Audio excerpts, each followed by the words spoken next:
small middle school in Central California. And if you want to know more about embryonic fish development and how small changes in the ocean climate are affecting it, follow me. Hi, my name is Amy Osborne. I'm an educator at Nature Bridge, which is a nonprofit that does outdoor environmental science. And join me as I dive under the ice to check out the embryo and larva of marine ectotherms. Excellent. Hi, my name is Amanda Roland, and I'm going to Siberia, so please follow me into Russia to study larch trees and their responses to fire. Hi, I'm Sarah. I'm a public school teacher in Brooklyn, New York, and I'm totally unprepared for this level. But I'm headed to Antarctica to be on a boat for 2 months with a whole bunch of strangers, and I'm really excited to learn more about the rate of melt of the Thwaites Glacier. I'm Katie Gabanus. I'm from Homer, Alaska, where I work at the Center for Alaskan Coastal Studies as an environmental educator. And this fall, I have the incredible privilege of being on the Fedorov as it helped to get the polar stern situated in the ice for a year-long experience and an amazing international research community that will be doing all sorts of work to understand the dynamics of Arctic sea ice. And so I get to be there for the beginning of that research initiative. And so follow me to find out more. Follow me in the universe as we use the ice cube, ice cube instrumentation to do something. Good try. I'm Bridget Ward. I'm from Central High School in Springfield, Mass. I'll be traveling down to McMurdo Station. And if you want to know how a mammal can hold their breath for 80 minutes under the water, follow me. Hi, I'm Ala Martinez, and I teach 7th grade science in Eagle Pass, Texas. And I and Slomo are going to be joining Jeremy and learning about vegetation in the tundra and how climate change has affected it. And so if you want to see a soft puppet, our mascot, having adventures on the tundra, join us and follow along. Hi, I'm Regina Brinker. I'm returning as an alumni from, was at Toolik in 2014 and really disappointed to not be with the sloth on the tundra this summer. Mark Goldner, also an alum from Boston and presented in Svalbard. Glaciers. My name is Piper Bartlett, and I'm a high school science teacher from Dover, New Hampshire. I'll be heading out on the U.S. Coast Guard cutter Healy with Dr. Lee Cooper, doing some long-term data analysis in the Chukchi Sea. And if you want to learn more about the long-term data that's been collected before, you can go to his website and follow me for the data that we'll collect soon. Hi, Dave Walker, Austin, Texas. I think you'll be interested to know that most of our climate models are wrong because a lot of the fuel for climate change is actually frozen.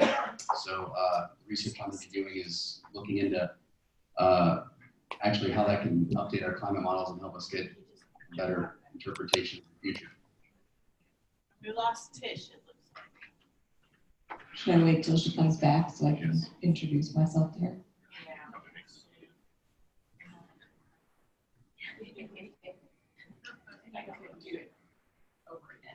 She doesn't come back soon.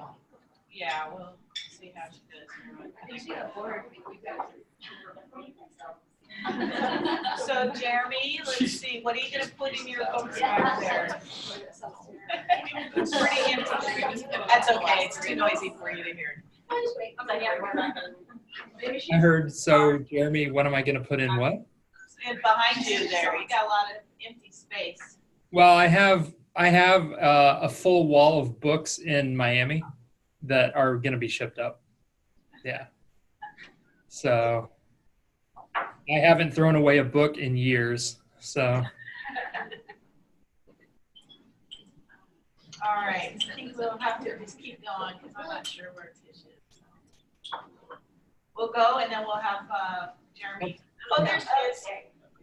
Okay. I'm Dominique. Come break the ice with me, literally off the coast of East Antarctica, as we study how glaciers melt and map seafloor that's never been explored before. You can actually still find my expedition page and all the free lesson plans on PolarTREC's website. All right, hi, my name is Kate Stieper. I'm a high school chemistry teacher. Follow me on Facebook as I try not to get eaten alive by mosquitoes.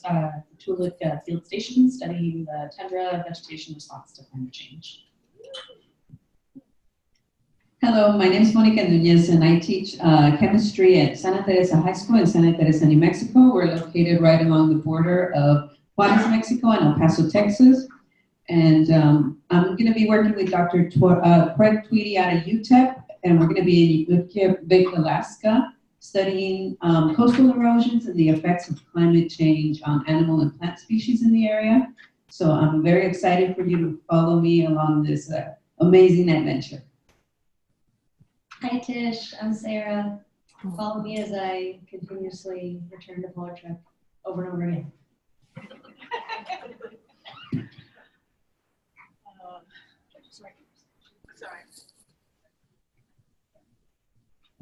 All right, we'll turn it over to you. Sorry, cameras, too many places. We'll turn it over to you, Jeremy, and we'll have you start with your presentation, and then we'll go to Tish. In between, we'll see if we have questions and run the mic around so that people can ask them before the end. So, Jeremy, can you share, if you want to share your presentation, if it's available, that would probably be the best. Yeah, it keeps saying that a host has disabled participant screen sharing. Yeah, I don't know why it keeps doing that. I changed it a million times, but I will promote you too. So just Okay.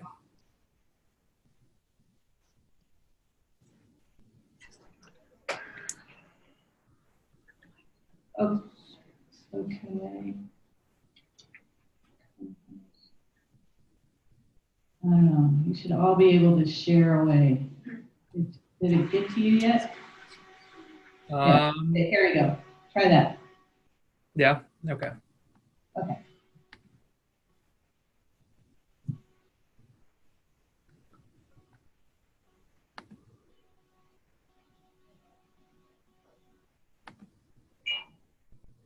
Did it work? Yes.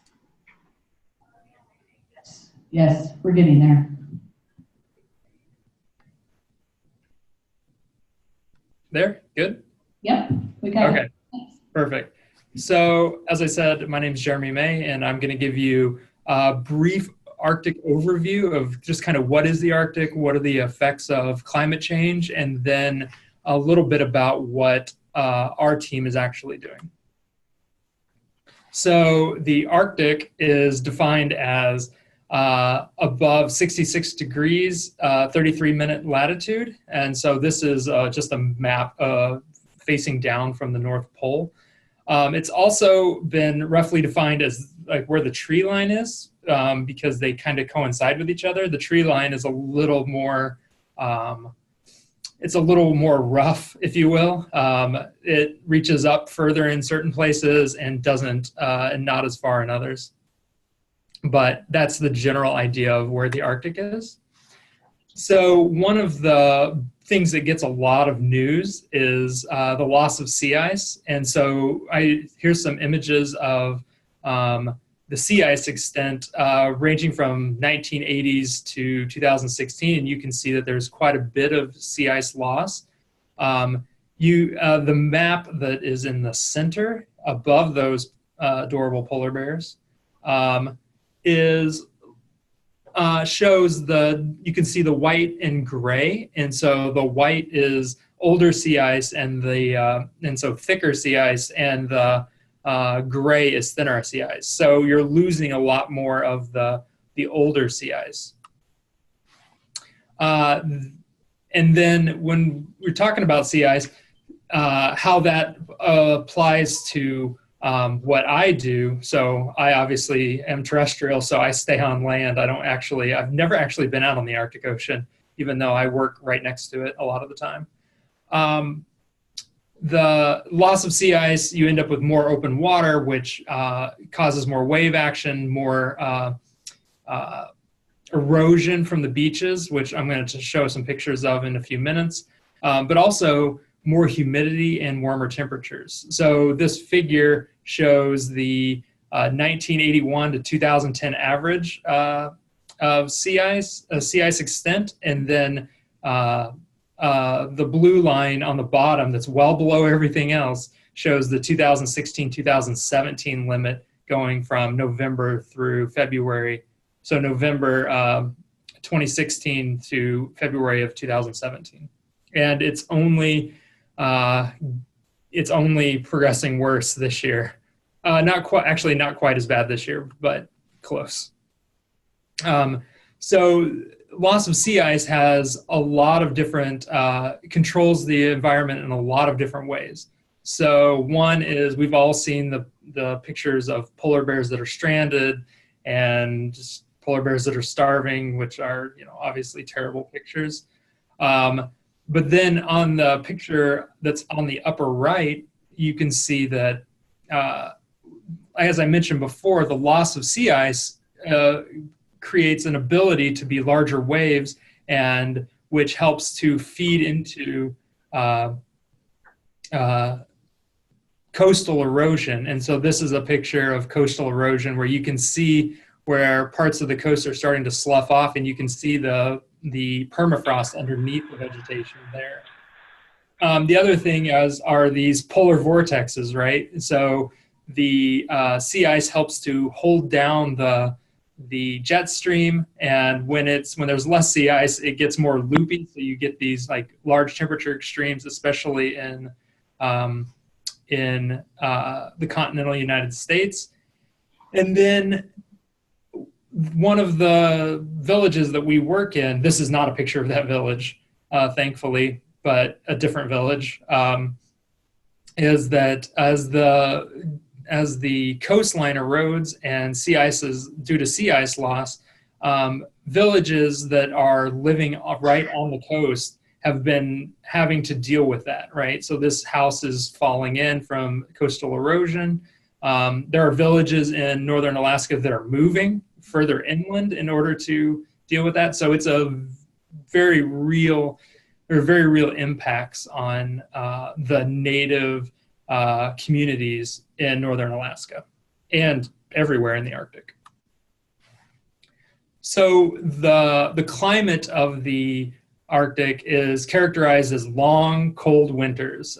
Winter is the majority of the year, and we have short, cool summers. But in the summertime, we have 24-hour daylight. So everything's lit up during the summer. It's dark most of the winter and completely dark for a good portion of the winter. But that 24-hour daylight, that warming that happens in the summertime allows for a really brief but really intense growing season. So everything kind of goes gangbusters right at the beginning, or right as soon as the snow melts, everything starts going and goes head on until it starts to cool off in the autumn. So one of the things that I mentioned briefly and had in the image of the coastal erosion is this idea of permafrost, which is permanently frozen soil below the surface. And so as you can see, this is looking down once again at the North Pole of the Arctic regions, and you can see where we have continuous permafrost, discontinuous permafrost, sporadic permafrost, and then there's some areas further south that have isolated patches. So this is a frozen portion of the soil. The soil freezes completely every winter, but this is as the spring and summer thaw happens, you get only the top layer that starts to thaw, and it only thaws down to a certain point, and the point that the point that does not thaw is what's considered permafrost, which plays a big role in what I do studying vegetation. As a bigger picture, there are just insane amounts of carbon stored up in permafrost. And so as climate change has progressed and the summers have gotten warmer, they've gotten longer, there's a lot of potential for that stored carbon to be released into the atmosphere. As far as going to what my aspect of it is, terrestrial vegetation, it's a hard life for plants up there, right? You're frozen most of the year. You have a short, often not all that conducive to growth summer. And so plants have evolved all these adaptations in order to kind of deal with that. And so they're all pretty short-statured. When you get down to Toolik, they start to get a little bit taller. But especially in Barrow, everything's short-statured. They grow close together to create a boundary layer. They all are pubescent, or a lot of them are pubescent, in order to, once again, create a boundary layer that helps keep them warm. Flowers kind of take two different routes. They either develop very quickly because you only have one summer to put up a flower, or they take multiple years to grow. So they'll be buds for 2 to 3 years, and then when they finally taken the long time, the 2 or 3 years to develop, then they will elongate and flower. And all the plants are perennial. There's just not a good way. The growing season is not long enough to grow from seed to adult to flowering and then to set seed again successfully every year. It's just not long enough. So that's some of the general things, adaptations that Arctic plants have. So as far as climate warming that we've seen in the Arctic, this is actually going from 1920 to 2016. This is weather in Barrow, Alaska. And so ever since 2001, every year has been above average in Barrow. Barrow has not broken a negative or a colder than, they haven't broken a cold weather record in years now. Every one of their records that they're breaking are above average. And so things are definitely starting to change in Barrow. 2 years ago, for example, was the first time I ever saw a mosquito in Barrow, which was kind of unheard of. And I had to work overnight outside, and I was totally caught off guard. I'm used to being in Toolik where there's lots of mosquitoes, but in Barrow, I'm used to just being bundled up and cold, and I was completely caught off guard by that.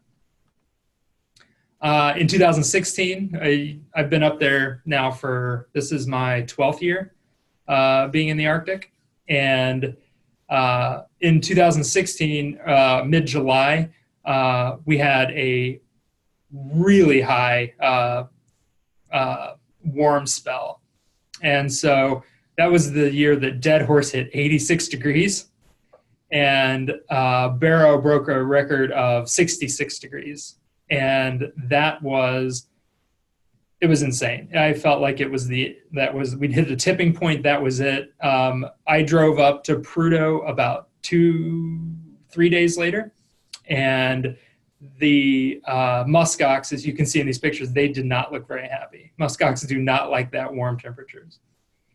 But right now, as a timely statement, I believe that Al Roker is in Barrow today, or he was there yesterday and today, and it's because they are having a heat pulse right now where they're at close to 40 degrees, which is 30 degrees above average right now. And so they're starting to have ice break up already right against the shore, which is simply unheard of this early. They had open water in Barrow in February, right in front of the village, which is incredible.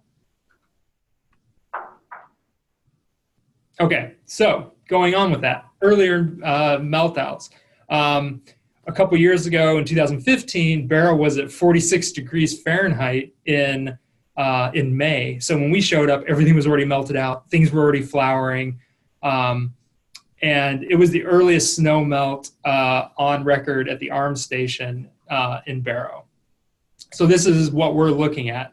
This is what our project is looking at, is the timing of snow melt out, the phenology of plants, which I'll get into in just a second. Going back to that 2015 quick melt out, this is actually an aerial picture of the Dalton Highway coming into Prudhoe. And this is the Sag River, the Sag Van Noortik, river on the North Slope. And so you can see where the Dalton Highway was completely washed out. It was costing oil companies $1 million a day to fly supplies in instead of being able to use the highway. And it's this fast ice breakup that was causing them problems. So is like, to give you a cartoon version, like I said, so there's plants and everything's frozen in the wintertime, but in the summertime you have this active layer that forms right at the surface and moves down melts the soil down to the permafrost layer. And that permafrost layer is slowly the active layer is getting deeper and deeper. And so as you do that, the plants are able to get bigger. There's more soil activity, microbial soil activity. And so that's when you start to get this efflux of CO2 and methane from the Arctic soils. These are just some good, cool photos. Well, cool depending on how you look at it. But there are, so these are pictures from, in the top left, 1968 to 2003, and the expansion of shrubs, right? So as things get warmer, these shrubs are able to grow, get taller, expand in their extent on the landscape.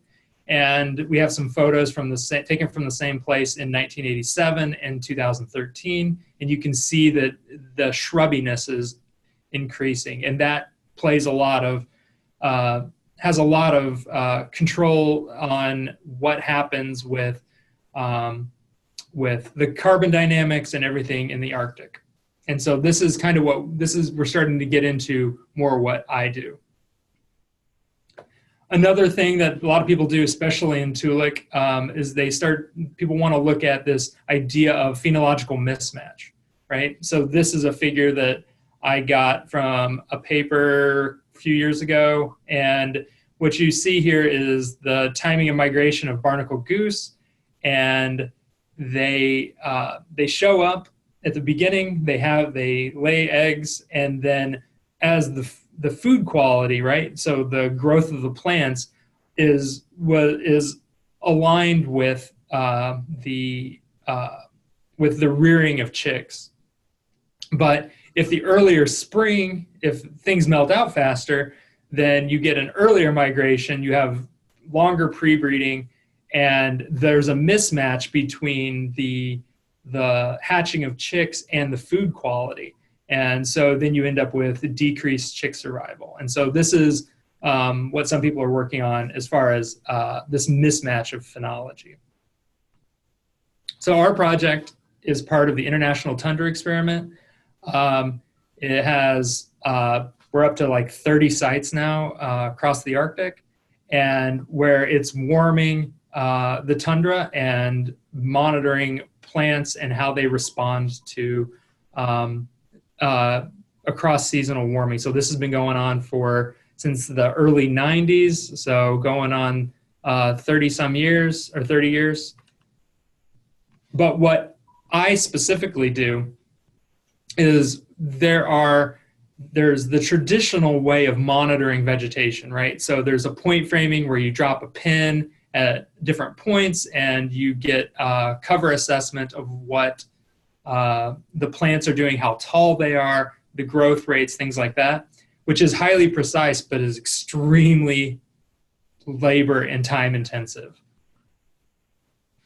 In recent decades, people have moved to satellite imagery, which is the large scale monitoring. So you can see, you can get these maps of NDVI or greenness across the Arctic, which is a slower spatial and temporal resolution, because you can't, clouds get in the way of a satellite and things like that.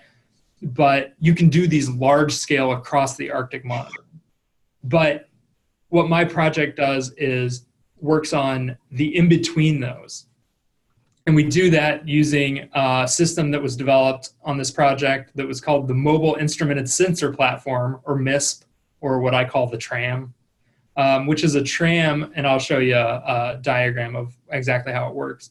But it's highly precise, it's less labor intensive, because you can do larger swaths of land than you can do with the traditional vegetation assessment. And it has a higher resolution than satellites. And because it's only a few feet off the ground, you don't have to worry about clouds. So we have 4 sites that are currently active, all in northern Alaska. We have Akasuk, Barrow, and then Toolik Lake and Imnavia Creek. So like I said, I'm based mostly at Toolik Lake and Imnavia Creek. So how the tram systems are set up, there's 4 of them, and they're set up, they have approximately 50-meter transects. They're 1.5 meters to 2 meters off the ground, and it moves at a whopping 3 centimeters per second, and monitors they're across this 50-meter transect. And the 50-meter transects are set up in order to get the dominant vegetation types of that area. So you can see on the very bottom, you have this is an aerial photo looking down, and then you have right above that, you have the 3 community types. So you have the dry heath in that first section that's outlined in yellow, and then the denser shrub areas along that water track that are outlined in green, and then finally the moist acidic or tussock tundra, which is really one of the dominant vegetation types across the landscape. And so what we did with this tram system is specifically to try to measure the exact same things that are on satellites, right? We're essentially running a satellite right near the ground.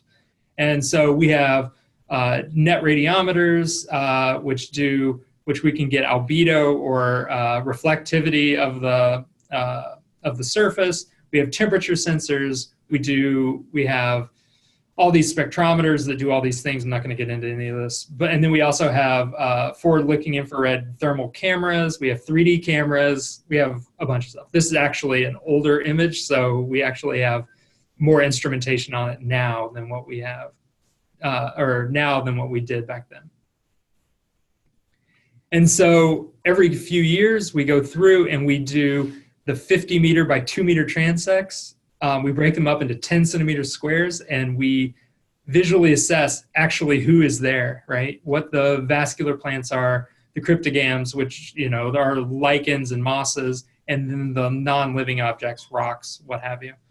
And so this is what I did in Barrow and Akasuk last year, and the year before in Toolik and Imnavia Creek. And we've generated about, handwritten about 4 or 5 million points, data points over a couple weeks. But the nice thing about our system is that we are able to track the phenology of these transects. So we have, this is on the Y scale is greenness of the tundra. So, and then day of year is the whole summer. And so you have Imnavia and Toolik, you can see it has this nice greening, and then it comes back down at the end of the season as things change color with autumn. Whereas in Barrow and Akasuk, you get that less so. Things don't really green up all that much in Barrow. Barrow's kind of brown all the time. Whereas the further south you get a really nice greening like you would in more temperate areas. The other thing we can do is we can do mapping of that through time, so that we can track how the greenness changes year to year. So this is only 2014, but this shows one thing that we can do. And then we also work with drones and kite photography and satellite photography in order to develop large-scale mapping of Arctic plant communities. And that's pretty much it. Yeah. All right, thank you. Okay, we'll get Tish set up, but in the meantime, we'll run a mic around to see if there's some questions for you, Jeremy, here. Hey, Jeremy. Dave Walker from Austin, Texas. Hey. I was just curious, I know very little about remote sensing, but does a lot of your work deal with reflectivity of infrared light? Because I know that's a marker for vegetation sometimes. Yeah, so the spectrometer that we use, we have one that runs from 300 to 1100 nanometers, so it reaches into the near infrared. And then we have systems that go all the way out to 2500 nanometers. So we will reach out past into the infrared, and that allows us to develop to get readings on the vegetation indices that people use. And so yeah, we do near infrared stuff.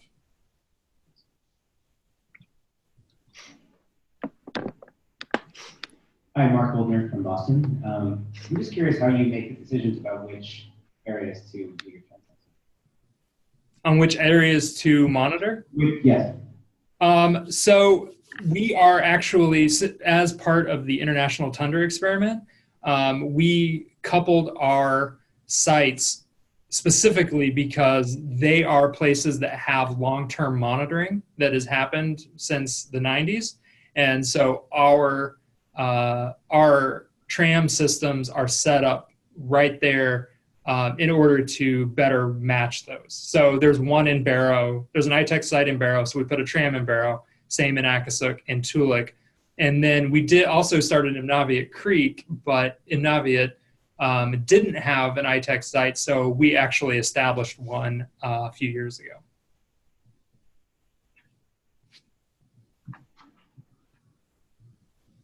Hi, I'm Bridget. I was wondering what your 3D camera was and how it worked. So our 3D camera is a Fujifilm. It's a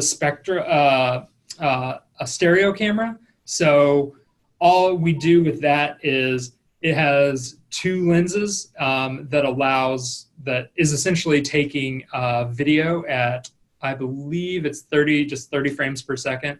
And so what that actually allows us to do is two things. So one, it allows us to visually look at the flowering of these plants, because all of the equipment that we have gives you numbers, right? It gives you values for all these things, but it doesn't allow you to actually look at the plants and see what they're, physically doing to assess, are they flowering? Are they dying? Can you see the color changes already? But the other thing is that the early cameras that we were using with the drone photography and the kite photography in Barrow only did RGB, right? They only did images of the tundra, and so it's used to better match that higher spatial scales, right? The zoomed out version. And so we use it for, we use it for primarily those two things. Jeremy, first, thank you for that presentation. It was awesome. And I've seen quite a few researchers present on Arctic science, and I would say you did a just absolutely incredible job of starting broad with complex systems and covering a lot really well and then zooming into your science. So It's probably the best 20-minute presentation on Arctic science I've seen. So thank you. But I was also curious about, you talked about the phenological mismatch, and I just don't know enough about pollination in Arctic systems. Is there concern about pollinator mismatch as well, or is it more a concern related to herbivory of plants? I am so glad you asked that, because the reason is we're bringing up people from Northern Colorado, professor and some students at the beginning of the summer this year that are doing exactly that. They're looking at pollinators and the timing of the flowering. And so the question, I don't know. I don't know yet. There's been some work on that, but there's a lot left to be done. Most of the work has been done on migratory birds and looking at, especially in Toolik, there are a lot of, there's been traditionally, there's a group called Team Bird, and I don't remember where they're from, to be honest. It's California somewhere. But they do the timing of insect emergence with the timing of laying eggs. And because the birds switch to a more protein-rich insect diet during chick rearing and all during that period. And so if that timing is off, they've had periods where the timing has been slightly off and they've lost entire clutches of chicks. So, yeah. But as far as the pollinators, that's one of the things we're working on. So. Hi, it's Olive. I was wondering if there's any books that I should buy to help identify plants, or if there's any resources, if you could send them to me so that I can start looking at that. If you want what I consider the best book to buy before you go up there, it's called Land of Extremes, and it's written by Alex Huron from University of Alabama. And it's based mostly in Toolik, but it's a good overview of everything from geology to birds to plants to insects to climate. I mean, it's a fantastic book. I'll make a plug for it. Nice. We have a few more questions. We can also ask them at the end here. Okay, so thank you, Jeremy. Do you want to hang on to hear Tish's presentation? Yeah, of course. You need to go. Okay. Yep.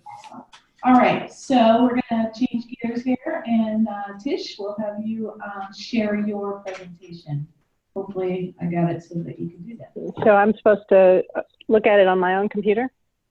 Yes. That's the idea? Yeah. So Okay. there should be a button at the bottom where it says share. You see a button at Really? the bottom? No. Oh, there. Okay. Okay. Host disabled attendee screen sharing. Okay. Okay. Let me see if I can make you again. Okay. It keeps, I think because you bop in and out, disconnects you. How about now? Okay. Hit share again. Hit share again. Do you see a presentation? Yeah, okay. I see my presentation. How's that? Does that work? Do presenter mode. Yeah. And there you go. We see it. So we're good? We're good. Okay. Well, so that's a tough act to follow, but I'll do my best. So I'm going to talk to you a little bit about Antarctica, and I need to figure out how to be able to see my whole thing. Hang on. There we go. All right. So unlike the Arctic, which has lots of international conflict sometimes, the Antarctic is an interesting place. There's never been a war. The environment is fully protected, unlike the Arctic, and scientific research has a priority, at least as long as our efforts to maintain the Antarctic Treaty are in place. So it's a nice place to work where everyone's friendly with each other, which is always good. Okay, let's see. How do I get it to go forward? There we go. So you probably know this already, but maybe not. There's a lot of stations in Antarctica, many of them focused on the coast, but many that are inland. And the 3 U.S. stations can you see my pointer when I wiggle my pointer? Yes. Yes. Yeah, okay. So, so here's McMurdo, which is the main base for most operations. It houses about 1,500 people every summer.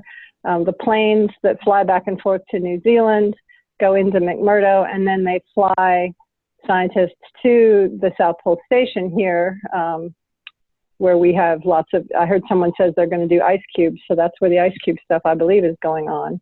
And then the other U.S. base is over here in the peninsula area called Palmer. And it's much smaller. It can house about 40 people at any one time, and has a little bit of an overwintering program, but not very big. And they mostly get to Palmer through ships that go back and forth to Chile, Punta Arenas, Chile. And if you're interested in some of the information about the different stations, there's this really nice document that's free online with the National Academy that I gave you the link for. It's a really nice document. It talks about all the different stations. But you can see from looking at this that there's a lot of international interest all over Antarctica, both on the ice sheet itself, but also at coastal research stations. So the Antarctic, unlike the Arctic, is a continent in the middle of a ring of sea ice instead of continents surrounding an ocean of sea ice. And so it's very much a coastal ocean, but it's also a big continent in the middle that keeps itself pretty cold. So the center of Antarctica hasn't warmed up so much as you might have expected given what's happened in the Arctic. And that's partly because it's just a giant, well-isolated freezer. But the edges are fraying.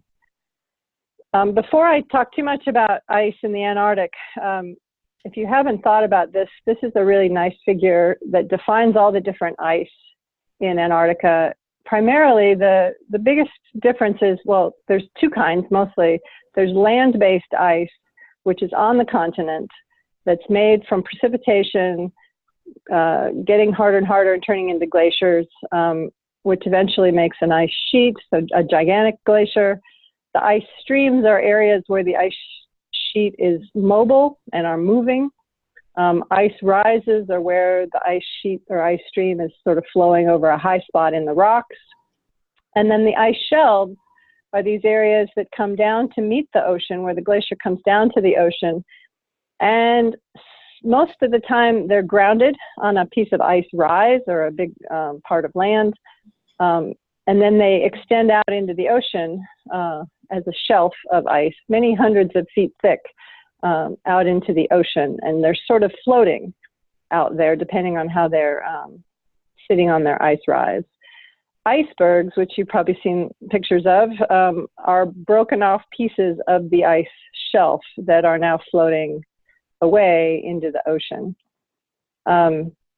This thing over here called the grounding line, you may have heard in the news, is the last place where the glacier is resting on the bed or on the ground. Oftentimes there's a cavity behind or in front of the grounding line behind the ice rise. That's a really interesting area of study. And so the relationship of the ice shelf to its grounding line is the trick, because the grounding line is kind of what its last resting point is. And okay, and then the other main kind of ice is sea ice, which we've already heard about a little bit. Sea ice is formed from frozen ocean, not from precipitation or snow. And when the ocean gets to be about -2 degrees centigrade, or a little bit under freezing temperatures of your normal fresh water, excuse me, it freezes. But then once it freezes, it's sort of a self-limiting process, and it doesn't get thicker than about 1 meter or 2 meters or 3 meters, depending on how much snow is on top. So the ice shelves to scale are many hundreds of feet thick, and the sea ice is only a few feet thick, and it floats out there offshore. this interesting area in between where the sea ice is offshore and the glacier is inshore. If it's an area of open water, we call that a polynya. A polynya, maybe is a new word to some of you, is, I believe it's a Russian word for pool, or an area of water, open water that is surrounded on both sides by ice.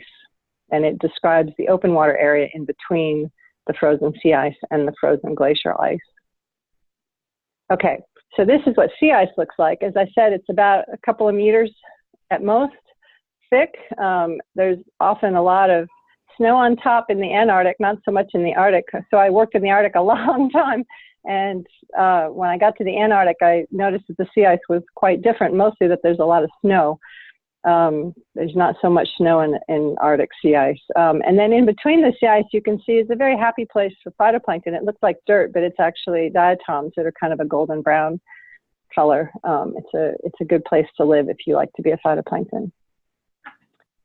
This is a picture of the Ross Ice Shelf, which, as I said, is about 150 feet above the waterline and about 600 feet below the waterline. So it's huge and a very big feature in the Antarctic. And that's the thing that breaks off icebergs.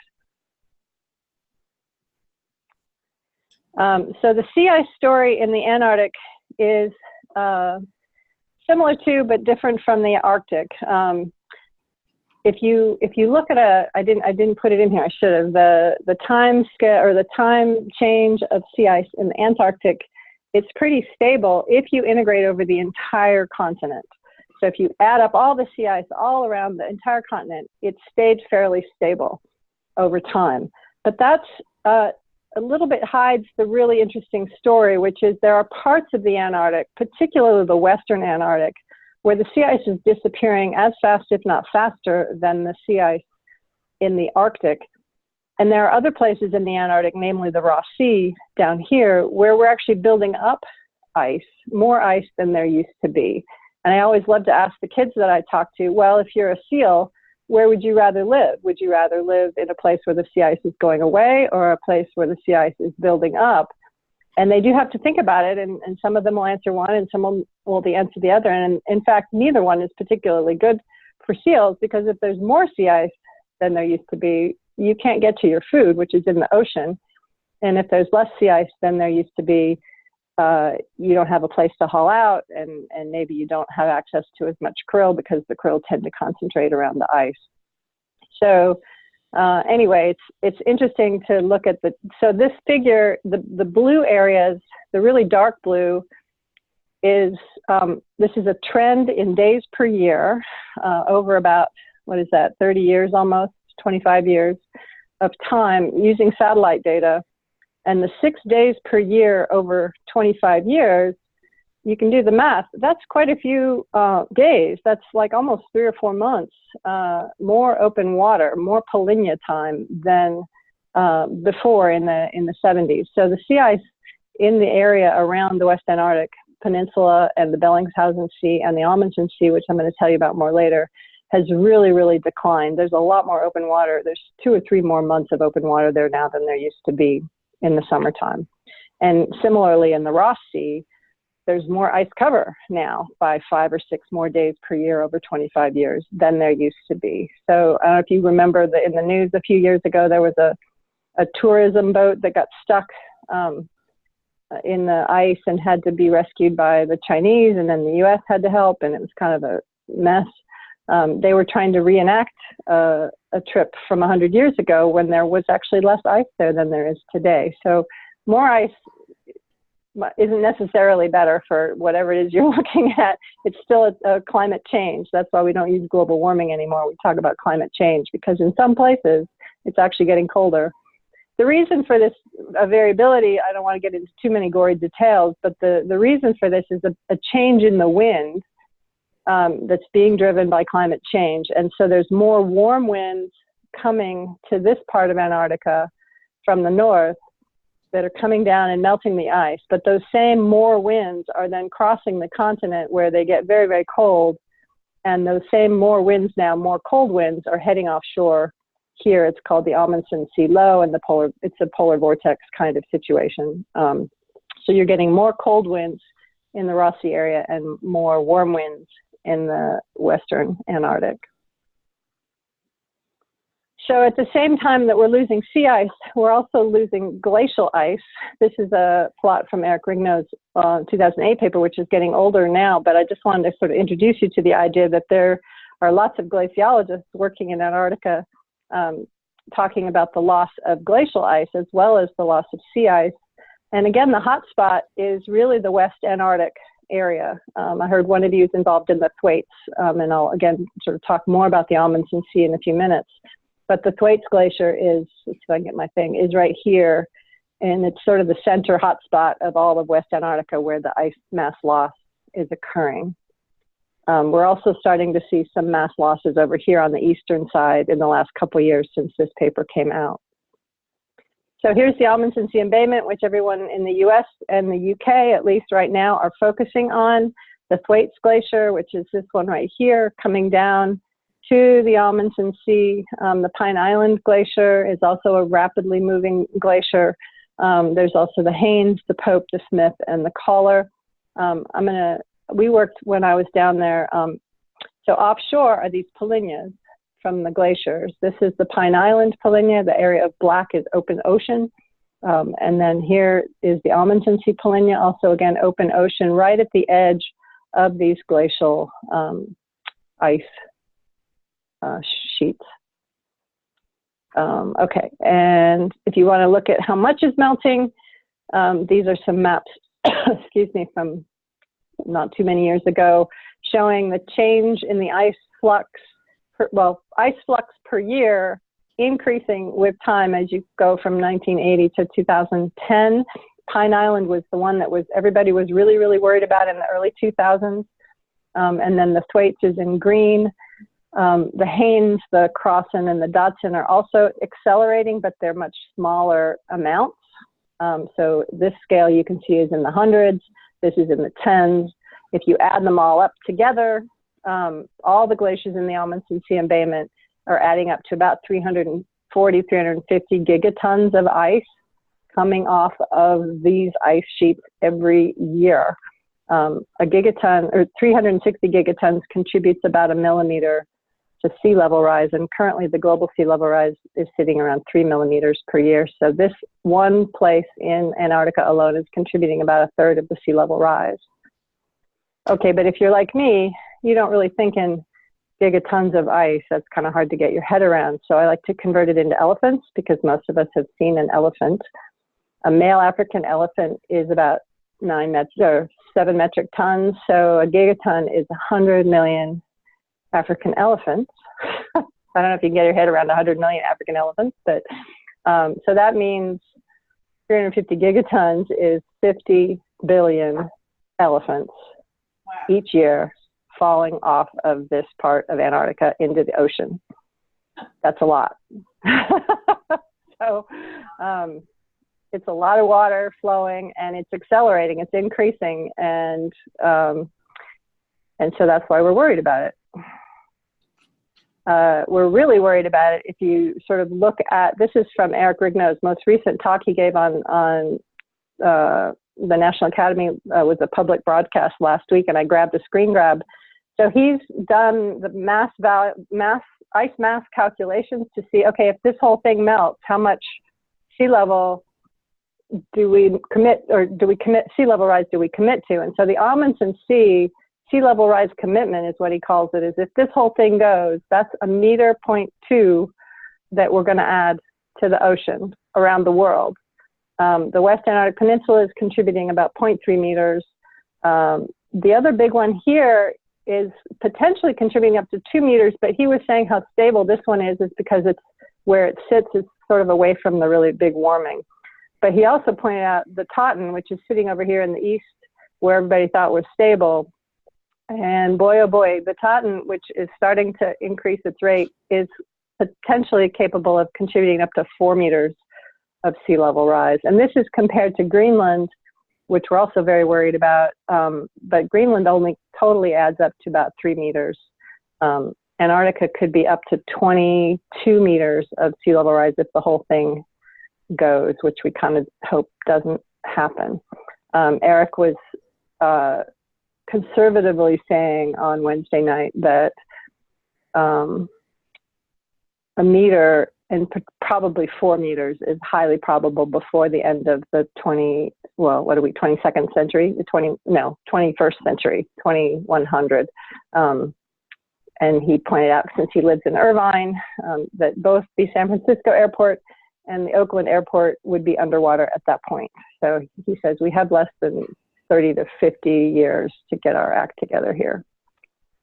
Okay, so if I haven't scared you, let me talk a little bit about my experience in the Antarctic. It's a lovely place to visit. My first 2 trips were on board the Swedish icebreaker Odin. These were cruises of opportunity that were offered to me as an Arctic scientist, and they were trying to enhance diversification of the Antarctic crew. So they brought a few of us weirdos from the Arctic over to learn about the Antarctic. And we flew into Punta Arenas, and then we sailed. So the red line is the Odin Cruise.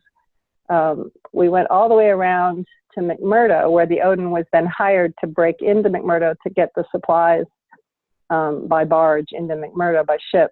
So they need a really powerful icebreaker to do that every summer. So we were given the opportunity of doing this entire West Antarctic sail, and we had a planning meeting. Where would you like to go study? And we all said, let's go here, the Amundsen Sea, because it is such an interesting place where we're both losing sea ice and we're losing glacial ice, and we really want to understand how that works and what's happening there. An aside, for those of you that don't travel by ship or haven't thought about the scale of Antarctica, we traveled more than 3,000 miles from Punta Arenas to McMurdo. We left home before Thanksgiving Day, and we got home after January 15th. So this is a big time commitment. And just for scale, ships travel about 3 miles per hour.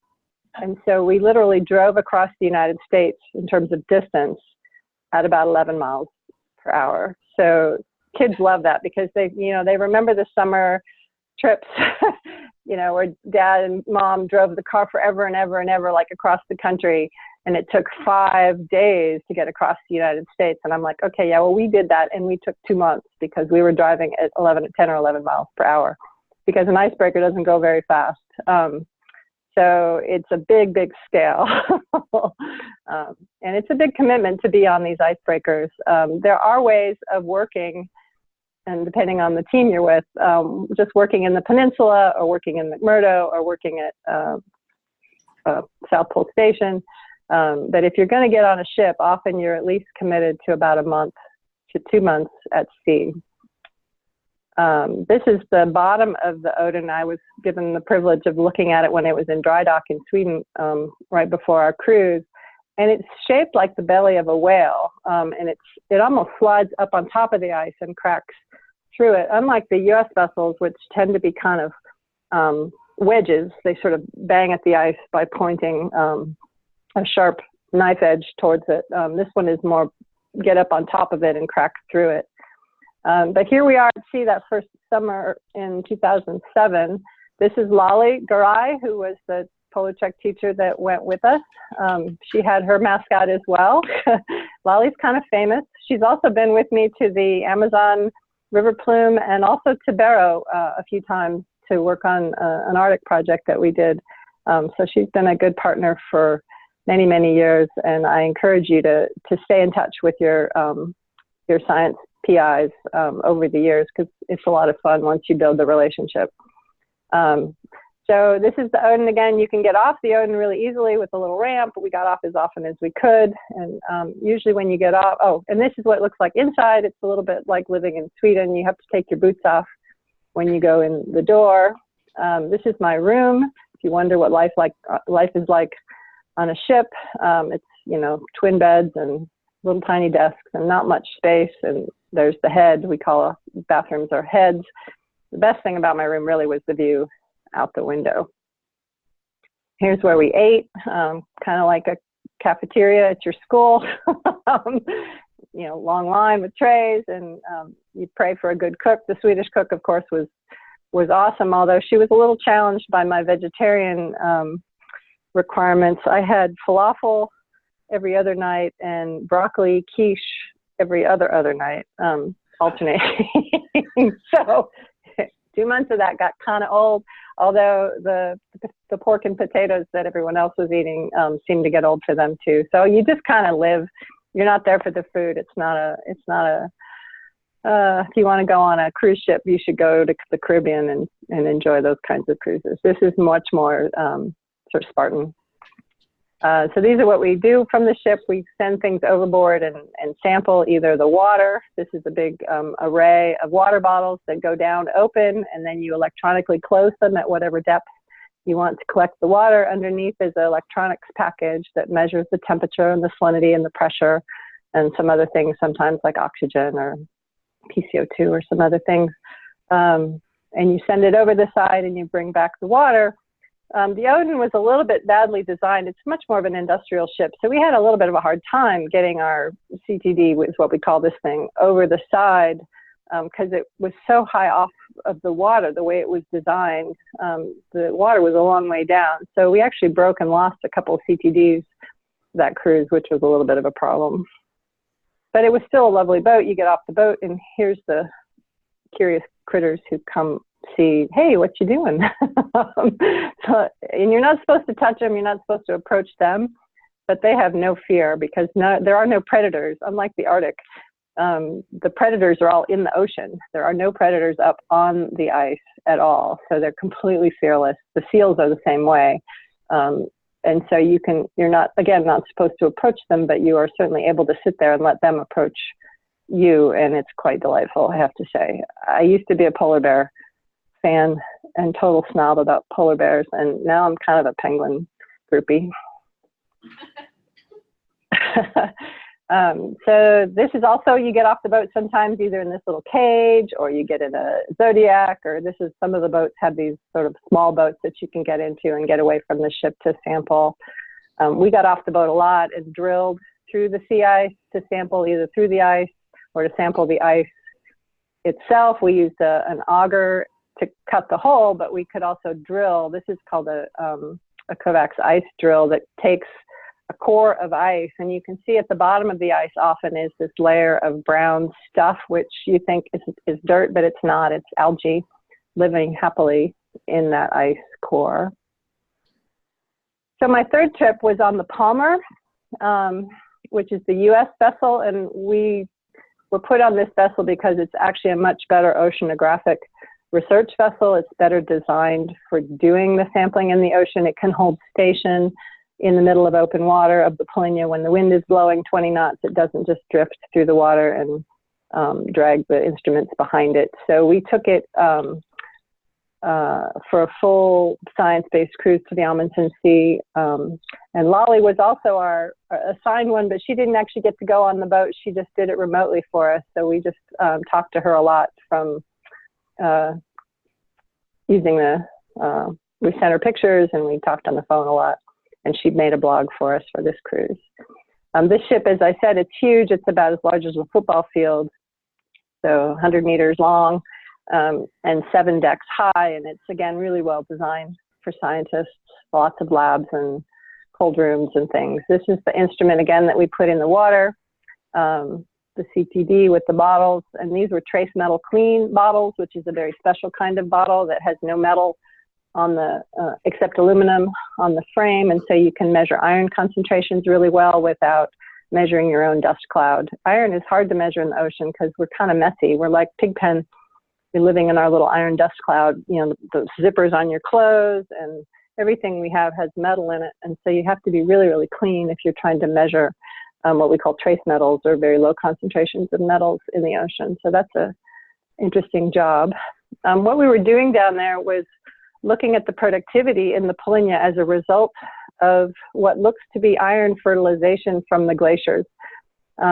So we knew from the satellite that this was a very green place, and we hypothesized that it was related to the melting glaciers and the loss of sea ice. So we had two things going on in this region. One was the loss of the glaciers, and the other was the loss of the sea ice.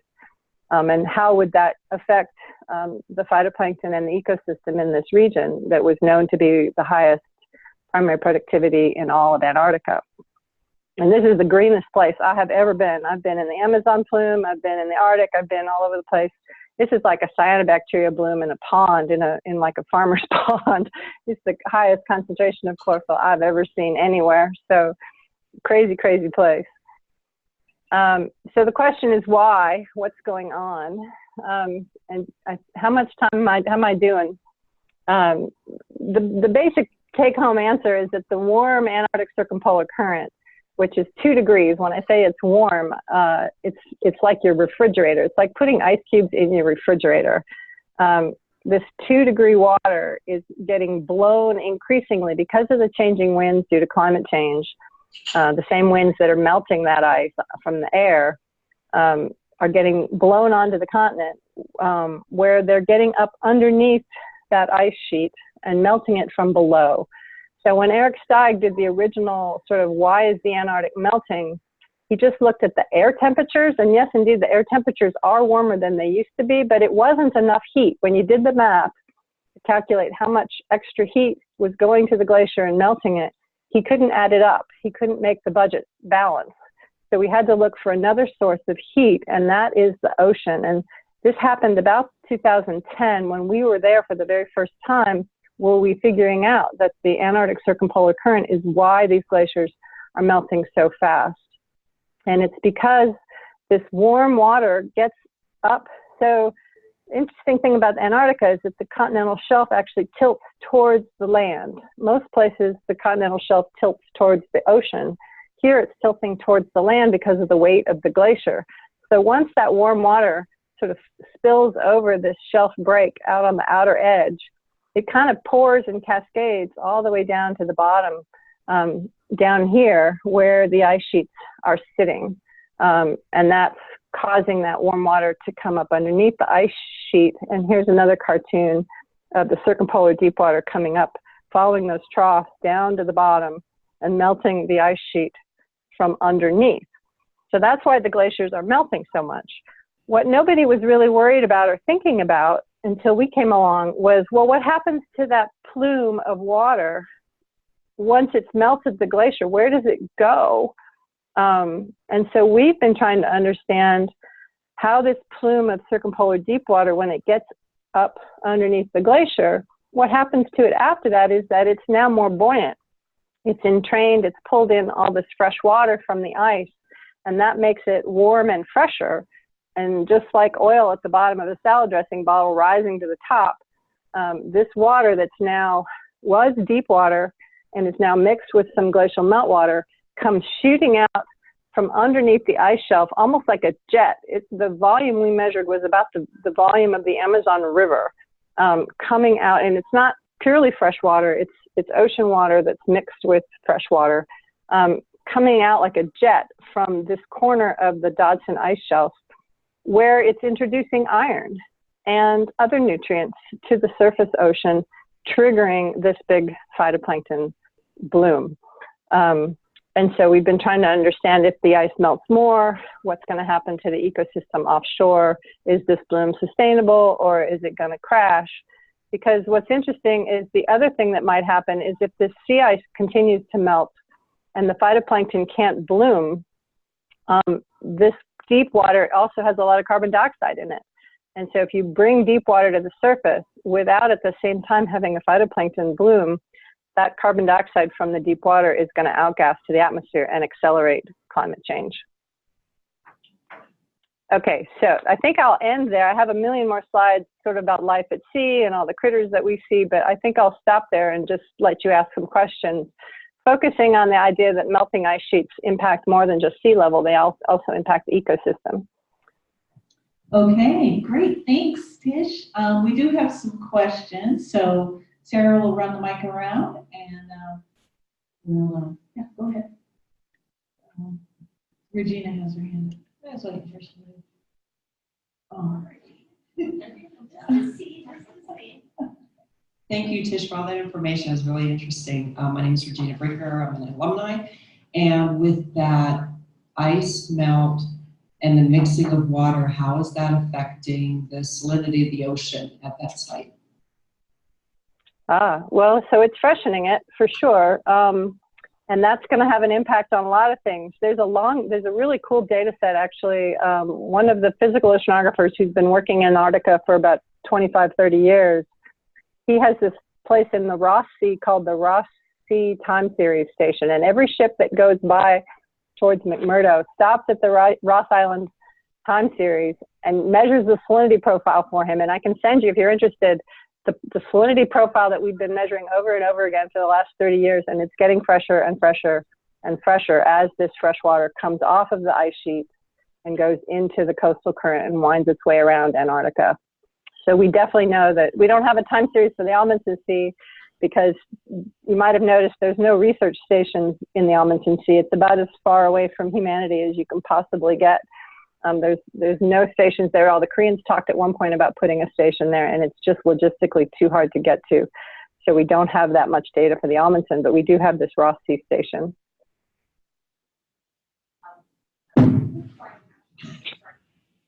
That would be great to get that data, and maybe you can send it to Jim. Yeah, I can send you the paper. Yeah, that'd be great. Thank you.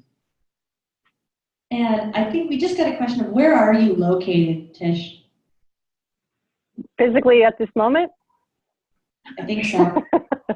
I'm in Athens, Georgia, which is about an hour and a half drive from Atlanta at the University of Georgia. Did I forget to say that in my introduction? Sorry.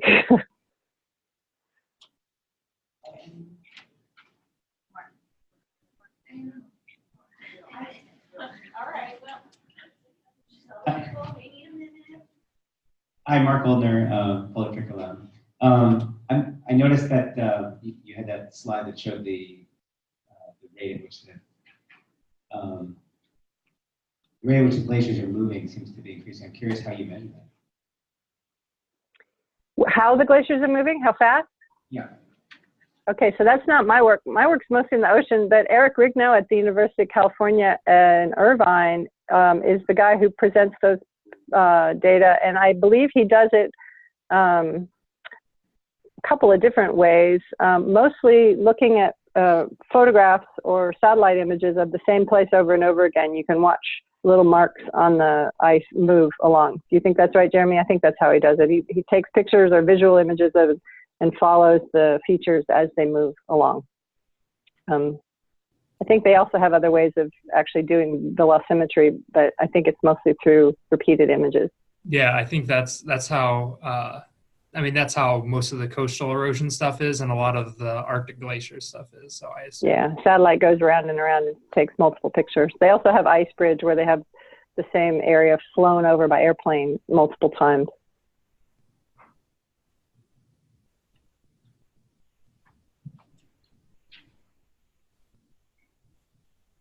Hi, I was wondering with the changing salinity, is there a difference of organisms moving in and out because of the changing salinity, or is the populations of certain species changing?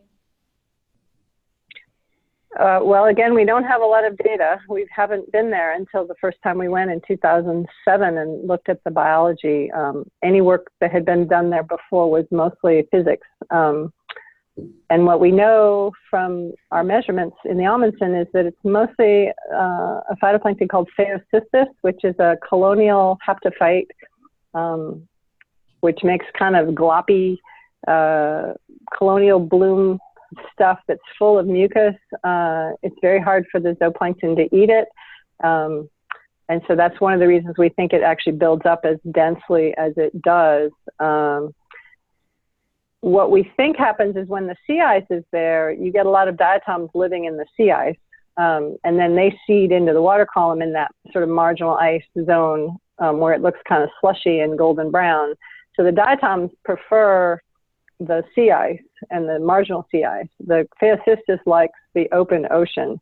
So as the polynya, so if you remember that slide I showed you of how many more open days there are now than there used to be, the polynya was open only less than a month in the 70s, we think, and now it's open for 3 months. So we have 3 more months or 2 more months of Phaeocystis bloom now than we probably had in the past, although nobody was there to measure it except the satellites. So we do know that the diatoms are more dominant in the marginal ice zones and the Phaeocystis is more in the Polynya. So we would expect that there has now been a shift from these diatom-based communities to more Phaeocystis-based for at least part of the summer. And we could look in the sediments. Nobody's done this either. What's underneath in being deposited? Phaeocystis doesn't have a shell. Diatoms have a silica shell. So you could look to see if the diatoms production to the seafloor has changed over time. And we're talking with some people about that, getting that kind of data. So there's a person on the Thwaites project who's doing sediment cores, looking at the change through time down through the cores. So hopefully he'll be able to look for something like that. Did I answer your question? Yeah. Oh, I'm sorry. That actually answered my question. Okay.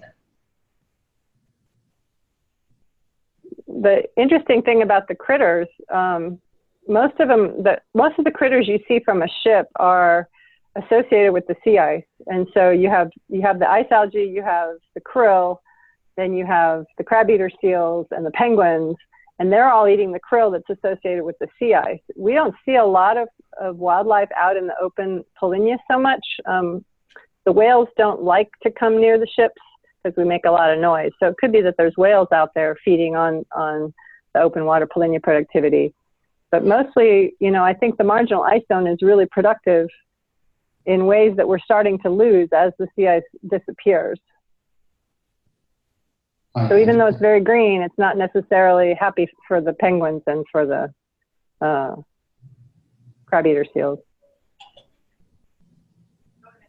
Okay, yeah, I just had a quick question. I was trying to get a handle on what you were talking about, and is this similar, and do you see a lot of the same combined effects of like eutrophication in terms of what you were talking about with water flowing in and then coming back out? Are you seeing a lot of the similar things that you would see in like watershed type stuff in North America? Or is it completely different? Well, no, that's exactly, it's a very nice way of thinking about it. Usually when we think of eutrophication, it's fertilizer, nitrogen fertilizer or phosphorus fertilizer in a river that's flowing off of a field, a farmer's field, right? So you're taking a river that's normally dilute in fertilizer and you're adding fertilizer to the river, and then the river goes offshore and provides nutrients or fertilizer to the phytoplankton and causes an algal bloom. So that is sort of what's happening here. Except we don't have any farmers and we don't have any rivers, but we have this current that is scooting along the seafloor and full of fertilizer because it's way below the surface. We're adding that meltwater to it, and now it's coming to the surface full of all of that fertilizer and fertilizing the phytoplankton bloom. So, and in this case, there's plenty of nitrogen around, and the limiting nutrient, instead of being nitrogen, is the micronutrient iron, because there's very little iron in Antarctica. There's no dirt, there's very little dust, there's not a lot of exposed rocks. So the iron, which phytoplankton need to make chlorophyll and to make some of their photosystem enzymes, they need the iron, and when you give them some iron through this mechanism, they're blooming. Although they still need light. So this is the trick. If you add iron, but it's too dark for them because the ocean is all turbulent and well mixed, then they don't bloom very well. That's what happens if you put iron out in the Southern Ocean. They still need light out there. And the Polynya is a really nice light environment for the phytoplankton because of that fresher sea ice that's near the surface, making kind of a fresher layer for the phytoplankton to live in too. So you have the sea ice melt and the glacial melt, and the two things are really tweaking with the phytoplankton, making it good for them for the moment. The question is, will it continue to stay good? And that's kind of what we're working on these days, is a model of how it all works to play around with the future. Great, thank you. I think we'll have to wrap up, and a big round of applause for Jeremy and Tish. Thank you very much. Great. We'll make sure your presentation, we'll make sure that the presentation is available to everybody. Yeah, thank you guys for joining us today. It was awesome to see you too. You're superstar researchers. We love you. And nice to meet you, Jeremy. Nice to meet you too, Tish. Yeah, thank you again. And well, we kind of